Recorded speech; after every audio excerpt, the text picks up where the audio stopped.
Hello and welcome back to the On Mission podcast. I am joined by my pastor, my friend and co-host, Rick Nicely. Rick, how are you doing tonight?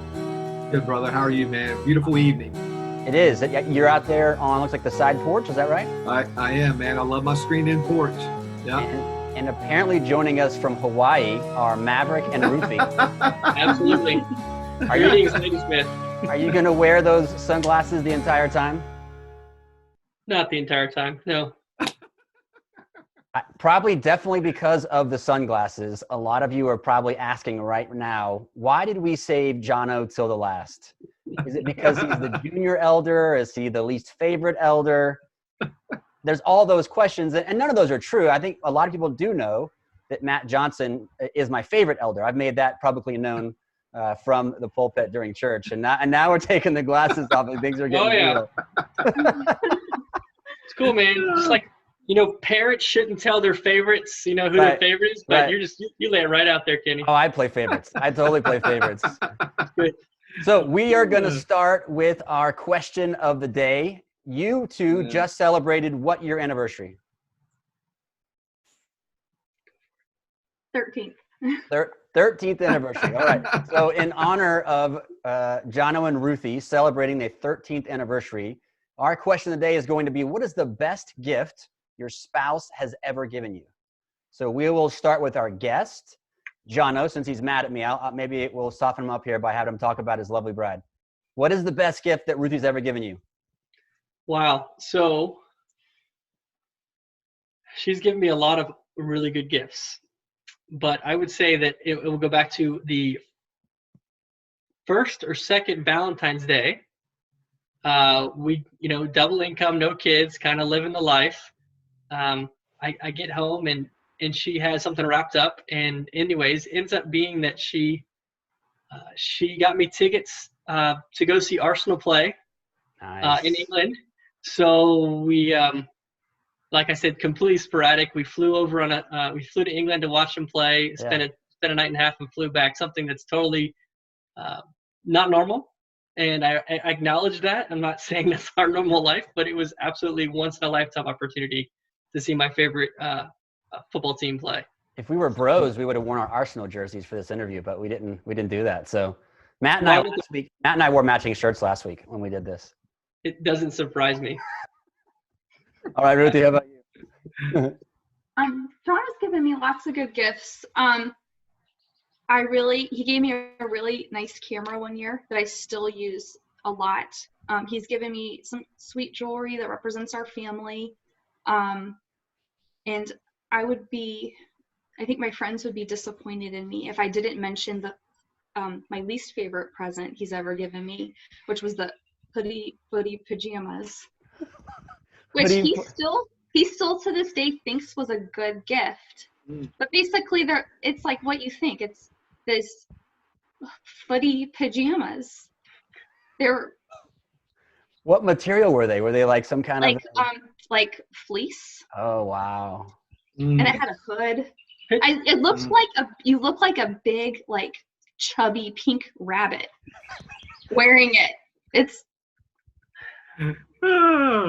picture the Christmas Story when he comes down the stairs. Right. Yeah. But you have to realize Sean Hannity was advertising it, so I thought it was going to be a win on the radio. Oh. It was Rush. It was Rush. Sorry, Rush, not Sean. Yeah. Didn't. Yeah. He thought it would be comfortable. But anyways. It's embarrassing. Wow. All right. Well, I almost feel like we should end the podcast there and just go get to the next one. But we'll stick with it for a while and see what happens. Rick, how about you? Well, the great thing about that, if we need an Easter Bunny outfit, I know who to call now. So we're good to go. That's right. I'll loan it to you, Rick. You can wear it on Sunday. That's great. Mm-hmm. I will not wear it, but I will let someone else wear it. The best gift. Wow. My wife's given me a ton of great gifts. I think every gun she's ever given me, I've loved. So I can't go wrong with that. There was a couple special ones in there. It's funny, but probably our greatest date night was just one night. We were on a date night, and she just said to me, where do you want to go eat? And I was like, I don't know. She goes, why don't we go to Five Guys? And I'm like, Five Guys? That's awesome. And then she said, let's go to, and it was some like Mission Impossible movie. So it was just like the total guy.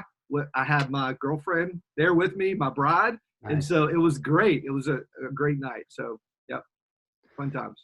There's something about one of the first gifts, right? So this will, it's always going to be special to me. And every time I get asked this question, this is always the one that I come up with. It was our first Christmas, and my wife knew that I was as many people know, I'm a huge sports fan. Love baseball, love our Dallas Cowboys, Rick. And so my wife wanted to get me something in that, with that in mind. And she ordered a baseball bat that had my name inscribed on it from the Louisville Slugger factory. And that was probably one of the first gifts I ever opened from her. And it's still today my favorite. It's down in the man cave, hanging with some other things that are special to me, but easily my favorite gift of all time. So that'd be my answer. Rick, I'm going to pass it off to you to kick off the podcast tonight. Absolutely, man. Hey, Jono, I know you work at and is a family-owned business, M&M Auto, and I understand that's considered an essential business right now. And so in lots of ways, you've probably been going to work, going to the office like a lot of us haven't been doing. But with that, I know you're also happen to be the president of M&M Auto as well. Tell me a little bit maybe how life has changed and life hasn't changed for you guys. Sure. From the professional standpoint is what we're looking at here, like from M&M? Yeah, I'd say both M&M, and then if you want to follow up with family, that'd be great. Sure, absolutely. So it definitely is it's a different world we're living in right now. I think it's as you drive around, I mean, if you get out of your car and you drive, you'll see that the streets are bare. I was leaving the Stafford facility and I could have turned left or right on US Route 1 and driven the wrong direction on Friday without hitting anybody. I think for us, it's a unique ability to be able to go to work when so many people can't. But we are providing the service to some people that are in need of fixing their cars and keeping the cars running. At work, we've got a number of people who are uncertain about tomorrow, not in the sense that necessarily health-wise, but when you've got such a high number of unemployment in a very blue-collar industry, it's the fear is there. So you're dealing with people who are looking for hope. You're dealing with people who are looking for the safety and security and comfort to know, like, are we going to be okay? So I think it opens up the conversations to have real deep conversations with people about, why we've had the privilege to, as of this point, not have to let anybody go. I mean, we love our employees. It's an extension of our family. And so I could say at work, it's because we've had the ability to be there every day. We've had the ability to keep the doors open. It's been an opportunity to show the love of Christ in a different way. And, but it also is, it's a sense of security for a lot of people to just know we're here and know we're doing that. But I'd also like to ask Ruthie. I mean, Ruthie is also an essential employee with what she does, and she's got a different feel on it, maybe coming from the medical side. I mean, yeah, I'm still working at a family practice, seeing patients just like normal. The big thing that's changed with me is, the kids are home, no more preschool, no more alone time, no more Jack's. I mean, I'm teaching Jack 3rd grade now. That last week I got a refresher on the solar system, so I feel really well versed in that now. So I'm getting to redo 3rd grade while I teach child 3rd grade. Yeah. So I mean, so that's been a big change, just having to transition to like teaching him and like figuring out how to manage time with teaching him, and then the other kid is kind of in the way, making noise all the time, wanting me to spend time with him is, so it's been like parenting is changed. When you say other kid, do you mean Jono, or are you talking about somebody else? Yeah. The 4-year-old, he wants my attention, but I have to teach the 3rd grader. So that's been hard to like parent them like well, and then, I mean, I am seeing sick people at work. So, just trying to keep us all healthy, really. The other thing that's changed, I mean, my husband decided to grow a mustache. So that's happened. Hey. So, I mean, we really need this quarantine to end. I need, Time out. If I just want to let you guys know, Magnum PI is a phenomenal show. And the original Magnum PI. Yeah. And so there's so many things inside of me right now that are being able to become fruitful and multiply. And I'm glad he's getting this out of him. I love it. We're going to go ahead. Once in a lifetime opportunity to grow his quarantine stash. So we're going to save Jono from himself and move on to the next question. Jono, as we said, not because of any kind of reason, but he's the last elder we're talking to. The only other elder from the originals we didn't talk about, or we didn't talk with here, Vic Carpenter, who's now planted a church at Spotswood West. So you started out with, as we've talked through, Jeff, Matt, and Jono. Talk about Jono. What was it about Jono, Rick, that the qualities you saw in him as a shepherd and as a leader and as a follower of Christ that led you to ask him to join you down at Spotswood at Ladysmith? Yeah. So I've known Jono kind of indirectly for a while. So I came as a high school pastor, and Nathaniel, his middle brother, was in high school. I think he was in his last year or maybe his latter part of his junior year to go into senior year. He was a big soccer player, so I would go to his games, got to see his parents, and knew about Jono through the Stone brothers, and I met Aaron and Jesse years before I came to Spotswood. So there was some indirect there. And then when he graduated, he also helped out with Grace a couple years. Didn't you help out, I think, maybe with us there? So I got to see him kind of serve students there. And then when he came back, he started mentoring his youngest brother and a group of guys in high school. And I knew he did that kind of throughout their last couple of years of high school and really invested in them. So I saw him there, and then got to know him more. And when Aaron came to Spotswood, and the Stone boys kind of moved back to the area, got more indirect contact with them. And then also, I was sharing last week, him and Matt really invested some middle school boys for several years and got to see them serve there and get to hear their heart, especially that one weekend that we were away, and got to hear their desire to what it would look like to plant a church, and really knew that they wanted to do it in a very biblical way. I heard their heart about the plurality of elders, which we feel like is the most biblical model as leading a church. And so those were all the things that I began to saw, really invested in people. And one of the things I appreciate about Jono, and then learned to appreciate about Ruthie later, is they just shoot straight. And I really appreciate that.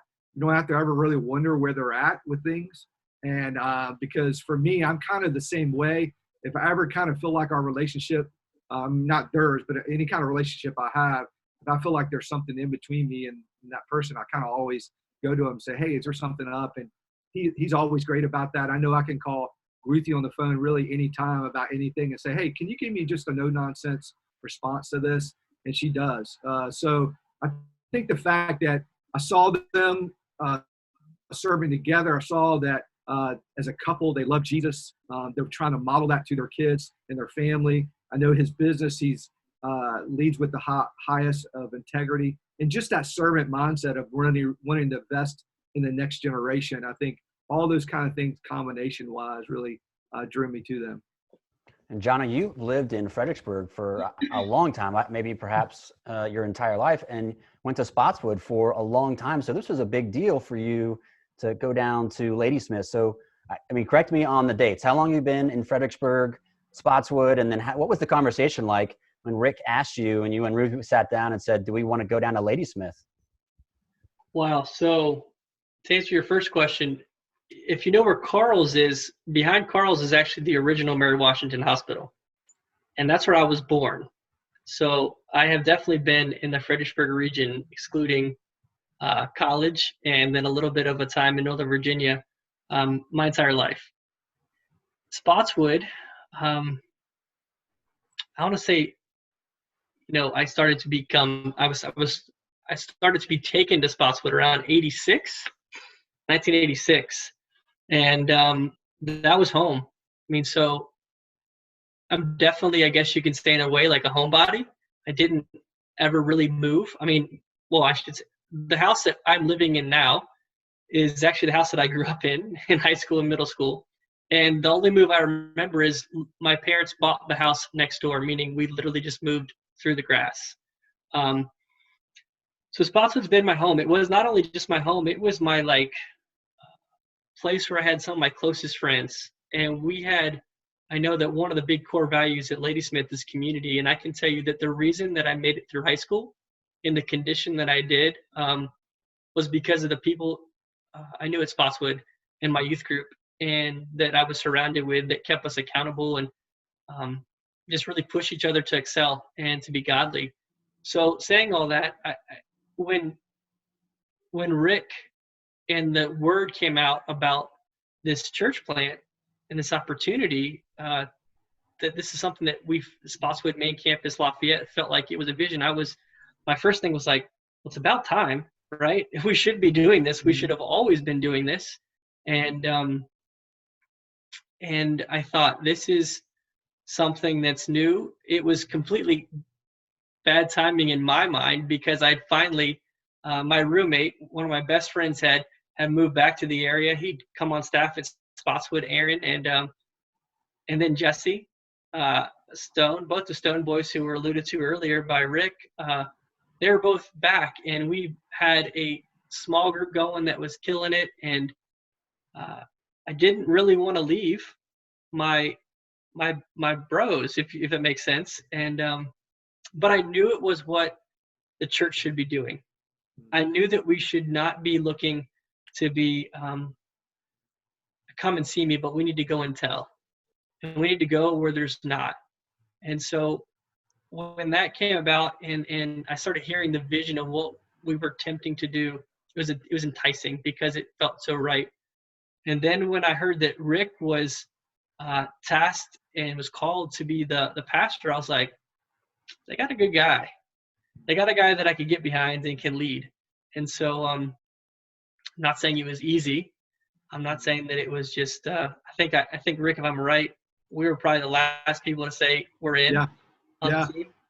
Yeah. I'm on my porch. You guys showed up as a family, and I was out of my porch. They were like, everything okay? They're like, yeah, we're all in. I was like, awesome. Yes. So what was that like for you, Ruthie? I mean, these are always family. And then Jack went straight up to my daughter's room. Yeah, that's right. I love it. Ruthie, these are always family decisions for us. So we always have conversations. So for you, maybe you talked about it on the way home from church, or maybe Jono came home and said, Rick, talk to me today. So what's that conversation like for you and your thought process? Yeah, I was surprised because we didn't know the Niceleys that well. Like, we knew them like socially and like that kind of thing, but like we never like had dinner with them or anything like that. Like, we didn't know them very, very well. So I was surprised. I hadn't thought anything about leaving to go on the church plant until we were asked. And then when we were asked, it was like started praying about it, and it just like slowly became more and more like heavy on our Jono and I's day-to-day conversation. Started to become more and more every day, all the time, about the church plant. Should we go? What are you praying? I'm praying. That whole, what do you think? The whole back and forth. And the Lord just made it obvious. And I came to the realization that this is what God wants me or our family to do. And if I don't go, I will regret it so much, because I knew I would be outside of God's will. So I remember I kind of decided that I was all in. And then I think a week later, Jono, you kind of came to your own conclusion that you were all in too. I remember he came home from work and he was like, we're in, I'm with you, that we're on the same page. And then that's when Jono was like, let's drive to the Niceleys and tell them. And I'm like, no, that's weird. We're not doing that. It was awesome. I mean, obviously we went over and we're like, we'll do it. Yes. So great. And awesome. The thing about being in God's will, which I think is and Ruthie hit the nail on the head when she said, I asked her, I said, hey, when we're going through this, she's like, if I don't do it, I'll regret it. This is something God has called us to do, and in those seasons, you don't know, it's not like it's a timeline, right? It's not like it's, I need you to do this for X. Now, sometimes it is, but for us, it's like, hey, this is where I need you to go until I call you. Right. And when the next call comes, it's you don't know, but you're here to serve and love and be a part of what we're doing. And hey, how cool is it what God's doing, right? Amen. River Amen. Rock's pretty awesome. Back over to you, Rick. Yeah, man. Hey, so I know, Jono, we heard a little bit about the beginning of you guys jumping on board with River Rock, and heard a little bit about you guys and your family and how things have changed and not changed within your work environments. And by the way, Ruthie, we appreciate you and your service in the medical arena and all that you're doing to try to help us safe. And this is a shout out to all our first responders and all those in the medical community that you guys are putting everything on the line. We really appreciate that. Thank you so much. Yeah, I know we have a lot of people at our church who are EMS or working in the ERs, that kind of thing. So we definitely need to keep praying for, our friends that are Absolutely. in the thick of it. Absolutely. Jono, can you tell me a little bit, or tell our listening audience a little bit about your journey as you begin to follow Jesus and that call kind of to follow Christ? Sure. Yeah, so what we've already kind of set the stage is, Spotswood main campus on Lafayette was my church home for years, and it was the home you always came back to when I went to school. But in the about 92, 93 time period, God started really working on my heart in different ways, and we had those old school revivals. I mean, I don't know if any of you guys that are listening can remember those, but it was like sometimes it was a Thursday, Friday, Saturday, Sunday, and Sunday night was the culmination. And God's moving, and if God's not moving, the pastor's not going to be done preaching until it was. But we had a guy named Ladysmith came in, and I was sitting in the balcony and with my dad and family, and he preached on the wheat and the tares. And it was, I know, Kenny, we're kindred spirits. And so it got done. And, if you know the sermon, you know that there's no distinguishing between the two. I almost got self-conscious when I shared my testimony in front of you at Men of Valor, and I shared that story, and you started laughing at me, and I was like, did I use the wrong passage? Like, is this not, but now I know why you were laughing. Yep. That's awesome. So anyway, so in the end it was, you can't distinguish between the wheat and the tare until you open it up and see what's actually inside. And I mean, if you wanted to stamp on like the public school kid who knew Jesus, I could do that. But it was, when you really started digging inside it, it wasn't right. It wasn't, I didn't believe in Jesus Christ. And so I gave my life to Christ. But in so many of our testimonies, I always feared that I didn't have this really cool testimony of God saved me from all this wicked stuff. And it was something that was weird. I really had a hard time like wanting to talk about my testimony. But as I got more mature in my faith, God began to refine me and say, you haven't even begun to understand how wicked you were and how bad you were, and how by you coming to faith in me early, I was able to protect you from so many things that could have hurt you. Anyway, so in college, I had the privilege of continuing to be refined and understand what I truly was saved from and was supposed to live for. And so the beautiful thing about salvation is you're saved at one point in time, but you're constantly being refined in your walk. And so under the elders at Ladysmith, River Rock, and Rick now, I mean, it's even Sunday talking about Daniel from my TV. God is still just bringing things to life about how just enlightening me on what salvation looks like, and I'm constantly growing through that. So it's more of the process, right, Rick? But it really was the moment in time. If I had to pinpoint, it was good old Ladysmith, good old fashioned revival. All right, Ruthie, how about you? Well, I mean, I grew up in a Christian home, but it's funny, Jono and I have a very funny commonality in our testimonies that I was also saved at a good old fashioned revival. They work. It must have. So I was in the 4th grade, and I'm an Army brat. My dad, we were stationed in this tiny little base called Fort Greely, Alaska. I think it was probably the only church in this little, like, for probably like 50, 60 miles, maybe 300 miles. I'm not sure. It was literally the middle of nowhere. But we lived, I was at church with my family. It was revival week.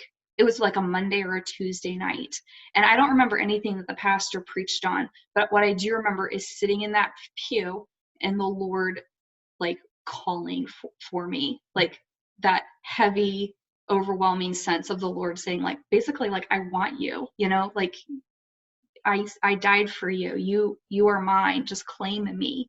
And I remember I must have been squirming or something, but my mom literally leaned over and said, do you want to go forward? And I said, yeah. And the next thing I know, I'm like standing in front of whoever the man preaching that night was. And I just straight up confessed my sin, asked Jesus into my heart, that I believe you died for me. Please forgive me. Lord, please save me. Like, I literally at the front of the church just said all of that. And I distinctly remember, like, the Lord, like, having that overwhelming comfort, knowing that I was his now.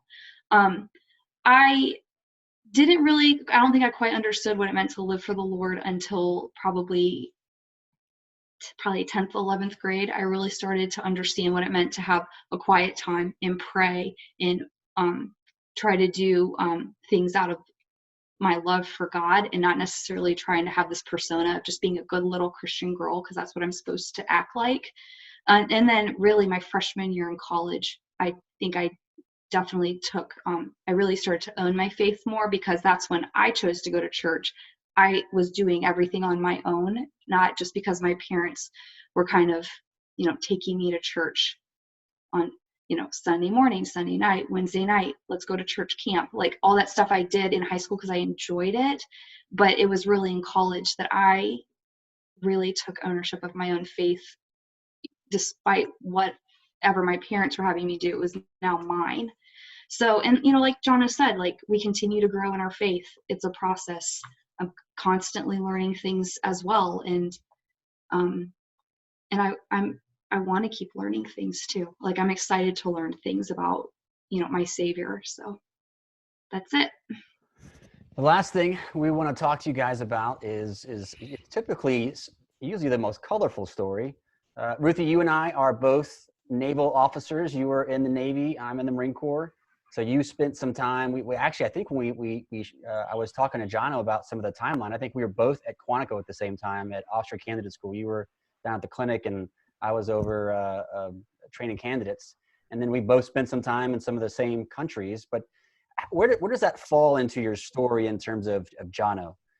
Did you all start dating before that? Yes. Well, the Navy, but really I want to get at when you and Jono met, when you guys started dating, and then, did you have to go to the Navy? Like, did you have to get away from Jono, and that's why you joined the Navy? I want to know kind of like how that story develops.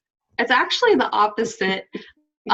I signed up to join the Navy like September of 2005, and we didn't start dating till about November, I would say. I mean, we hung out for friends for a couple months, but we weren't dating until about November of 2005. So when we started dating, I already had committed to 5-year active duty contract with the Navy. I had to finish college, and then I went active. Are you gonna correct the story, Jono? I see you back there. It's accurate. I think correcting I'm gonna add some little things in there. Ruthie and I lived across the street from each other unknowingly for about a year. Then I noticed her. Not that I didn't notice her before. That's horrible. It does sound bad, but it's not how it sounds. It was that I did, and I was like, whoa, she's really godly, but also very attractive.